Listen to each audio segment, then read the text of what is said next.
Driver ಪಾತ್ರ. So ಜನ ಯಾಕೆ ಕೋಟಿ ಸಿನಿಮಾನ ನೋಡಬೇಕು ಸರ್?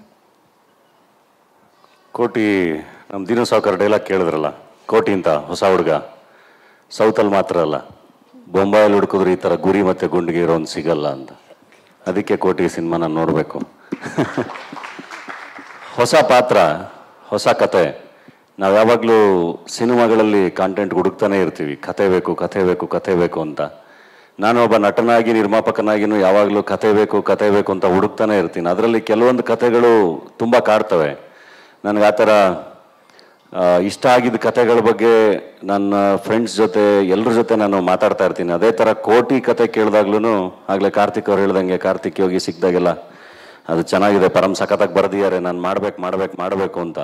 ಸೊ ಅಷ್ಟು ಕಾಡಿದ ಕತೆ ಇದು. ಆ್ಯಂಡ್ ಕೋಟಿ ಅಂದರೆ ನಾನೊಬ್ಬ ಮಾತ್ರ ಕೋಟಿ ಅಲ್ಲ. ನನಗೆ ಕೋಟಿ ಕತೆ ಕೇಳಿದಾಗ ನಾನು ಟೀಸರ್ ರಿಲೀಸಲ್ಲಿ ಹೇಳ್ದಂಗೆ, ಐ ಥಿಂಕ್ ಎಲ್ಲರೂ ಕೋಟಿನೇ, ಇಲ್ಲಿರೋರು ಎಲ್ಲರೂ. ಅದು ಸಿನಿಮಾ ನೋಡ್ತಾ ಗೊತ್ತಾಗುತ್ತೆ. ಕೋಟಿಯ ಬದುಕಿನ ಈವೆಂಟ್ಸ್ಗಳು ಒಂದೊಂದೇ ಬಿಚ್ಕೊಳ್ತಾ ಹೋದಂಗೆ ಪ್ರತಿಯೊಬ್ಬರಿಗೂ ಗೊತ್ತಾಗುತ್ತೆ, ಓಕೆ ಇದು ನಾನು ಅಂತ ಹೇಳಿ. ಎಲ್ಲರೂ ನಾನು ಹೇಳ್ತಿರೋದು ಮಿಡಲ್ ಕ್ಲಾಸ್ ಹೀರೋಸ್ ಅಂತ ಏನು ಕರಿತೀವಲ್ಲ, ಮಿಡಲ್ ಕ್ಲಾಸ್ ಫ್ಯಾಮಿಲಿಗಳಿಗೆ, ಬದುಕುಗಳಿಗೆ ತುಂಬ ಕನೆಕ್ಟ್ ಆಗುವಂಥ ಸಿನಿಮಾ. ಹಂಗಂದ್ಬಿಟ್ಟು ಬರೀ ಮಿಡಲ್ ಕ್ಲಾಸ್ ಸಿನಿಮಾ ಅಂತ ಅಲ್ಲ, ಎಲ್ಲರ ಸಿನಿಮಾ. ನಿಮಗೆ ರಸ್ತೆಯಲ್ಲಿ ಓಡಾಡ್ತಾ ಒಂದು ಸಣ್ಣದಾಗಿ ಎರಡು ಗಾಡಿಗಳು ಟಚ್ ಮಾಡಿಕೊಂಡು ಒಂದಿಬ್ಬರು ಹೊಡೆದಾಡ್ತಿರ್ತಾರಲ್ಲ, ಅದರಲ್ಲಿ ಎಷ್ಟೊಂದು ಸರಿ ನಾವು ಒಳಗಡೆ ಕೂತ್ಕೊಂಡು ಅನಿಸ್ತಾ ಇರುತ್ತೆ, ಯಾಕೆ ಇಷ್ಟು ಹೊಡೆದಾಡ್ತಿದ್ದಾರೆ, ಅವರು ಮೂವನ್ ಆಗ್ಬಿಡ್ಬೋದಲ್ವ, ಇಮಿಡಿಯೇಟಾಗಿ ಮುಂದಕ್ಕೆ ಹೋಗ್ಬಿಡ್ಬೋದಲ್ಲ ಅಂತ. ಬಟ್ ಅವ್ರು ಯಾಕಷ್ಟು ಹೊಡೆದಾಡ್ತಿರ್ತಾರೆ ಅನ್ನೋದು ಅವರಿಬ್ರಿಗೆ ಮಾತ್ರ ಗೊತ್ತಿರುತ್ತೆ. ಅವರ ಬದುಕಲ್ಲಿ ಅವರ ಗಾಡಿಯ ಮೇಲಾಗೋ ಒಂದು ಸಣ್ಣ ಮಾರ್ಕು ಅಥವಾ ಅದರಿಂದ ಆಗೋ ಇಂಪ್ಯಾಕ್ಟು, ಅವತ್ತಿನ ಖರ್ಚು, ಅವತ್ತಿನ ದುಡಿಮೆ ಎಲ್ಲದು ತುಂಬ ಡಿಫ್ರೆನ್ಸ್ ಮಾಡ್ತಿರುತ್ತೆ. ಹಾಗಾಗಿ ಟ್ರಾಫಿಕಲ್ಲಿ ಇಬ್ಬರು ಹೊಡೆದಾಡ್ತಾ ಇರ್ತಾರೆ. ಈ ಥರ ನಿಮಗೆ ದಿನನಿತ್ಯದ ಬದುಕಲ್ಲಿ ತುಂಬ ವಿಷಯಗಳನ್ನ ನೋಡ್ತಾ ಇರ್ತೀರ. ಸೊ ಹಾಗಾಗಿ ಕೋಟಿ ತುಂಬ ಕನೆಕ್ಟ್ ಆಗುತ್ತೆ. ಆ್ಯಂಡ್ ಸಿನಿಮಾ ಡೆಫಿನೆಟ್ಲಿ ಇವಾಗ ಎಲ್ಲ ಇಂಟರ್ವ್ಯೂಗಳಲ್ಲೂ ಒಂದು ಪ್ರಶ್ನೆ ಕೇಳ್ತಾನೆ ಇದ್ರು, ಇಂಡಸ್ಟ್ರಿಯ ಇವತ್ತಿನ ಫೇಸ್ ಬಗ್ಗೆ. ನಾನು ಎಲ್ಲ ಕಡೆನೂ ಅದೇ ಹೇಳ್ತಾ ಇದ್ದೆ, ಇದು ಒಂದು ಘಟ್ಟ, ಇದು ಒಂದು phase, this too shall pass, ಇದು ಮುಂದಕ್ಕೆ ಹೋಗಬೇಕು ಅಂತ.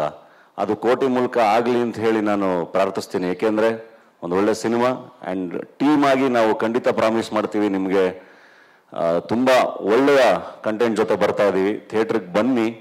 ಆ್ಯಂಡ್ ಪ್ರತಿ ಸಿನಿಮಾದಲ್ಲೂ ನಟರು, ನಿರ್ಮಾಪಕರು, ವಿತರಕರು ಎಲ್ಲರೂ ತುಂಬ ಅದ್ಭುತವಾಗಿ ಭಾಗಿಯಾಗಿ ಸಿನಿಮಾನ ಓನ್ ಮಾಡಿ ಸಿನಿಮಾಗಳನ್ನ ರಿಲೀಸ್ ಮಾಡಿದಾಗ ಅದೆಲ್ಲವೂ ತುಂಬ ಚೆನ್ನಾಗಿ ವರ್ಕ್ ಆಗಿದೆ. ಅದು ನಮ್ಮ ಮತ್ತು KRG ಕಾಂಬಿನೇಷನ್ ಆಗಲಿ ಎಲ್ಲವೂ, ಅಥವಾ ನಮ್ಮ ಮತ್ತು ಕಲರ್ಸ್ ಚಾನಲ್ ಅಲಯನ್ಸ್ ಇರಲಿ, ನಮ್ಮ ಬಡವರಾಸ್ ಕಲ್ಟಗರುಪಲ್ಯ ಸಿನಿಮಾ ಜೊತೆ, ಪರಮ್ಮವ್ರ ಜೊತೆ ಎಲ್ಲವೂ ಹಂಗೆ ಎಲ್ಲರೂ ಒಟ್ಟಿಗೆ ಕೆಲಸ ಮಾಡಿದಾಗ ತುಂಬ ಚೆನ್ನಾಗಿ ವರ್ಕ್ ಆಗಿದೆ ಸಿನಿಮಾಗಳು, ಮತ್ತೆ ಜನ ಬಂದಿದ್ದಾರೆ.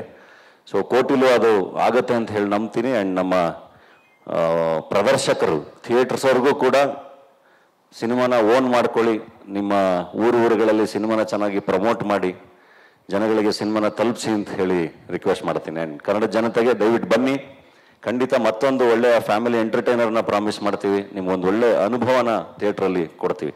ಆ್ಯಂಡ್ ಥ್ಯಾಂಕ್ ಯು ನಮ್ಮ ಇಡೀ ತಂಡಕ್ಕೆ, ನಿರ್ದೇಶಕರಿಗೆ, ಕಲಾವಿದರಿಗೆ, ತಾರಮ್ಮಂಗೆ, ಎಲ್ರಿಗೂ, ನಮ್ಮ ಡಿಸ್ಟ್ರಿಬ್ಯೂಟರ್ಸ್ಗೆ, ಪತ್ರಿಕಾ ಮಾಧ್ಯಮಕ್ಕೆ ಎಲ್ರಿಗೂ ತುಂಬ ಡೀಟೇಲ್ ಆಗಿ ಥ್ಯಾಂಕ್ಸ್ ಹೇಳಬೇಕು. ಸಿನಿಮಾ ಬಗ್ಗೆ ಮಾತಾಡ್ತಾ ಅದನ್ನು ಸಕ್ಸಸ್ ಮೀಟಲ್ಲಿ ಡೆಫಿನೆಟ್ಲಿ ಎಲ್ರಿಗೂ ಮತ್ತೆ ಪರ್ಸ್ನಲ್ ಆಗಿ ಥ್ಯಾಂಕ್ಸ್ ಹೇಳ್ತೀನಿ. ಸೊ ದಯವಿಟ್ಟು ಎಲ್ಲರೂ ಸಿನಿಮಾ ನೋಡಿ. Thank you.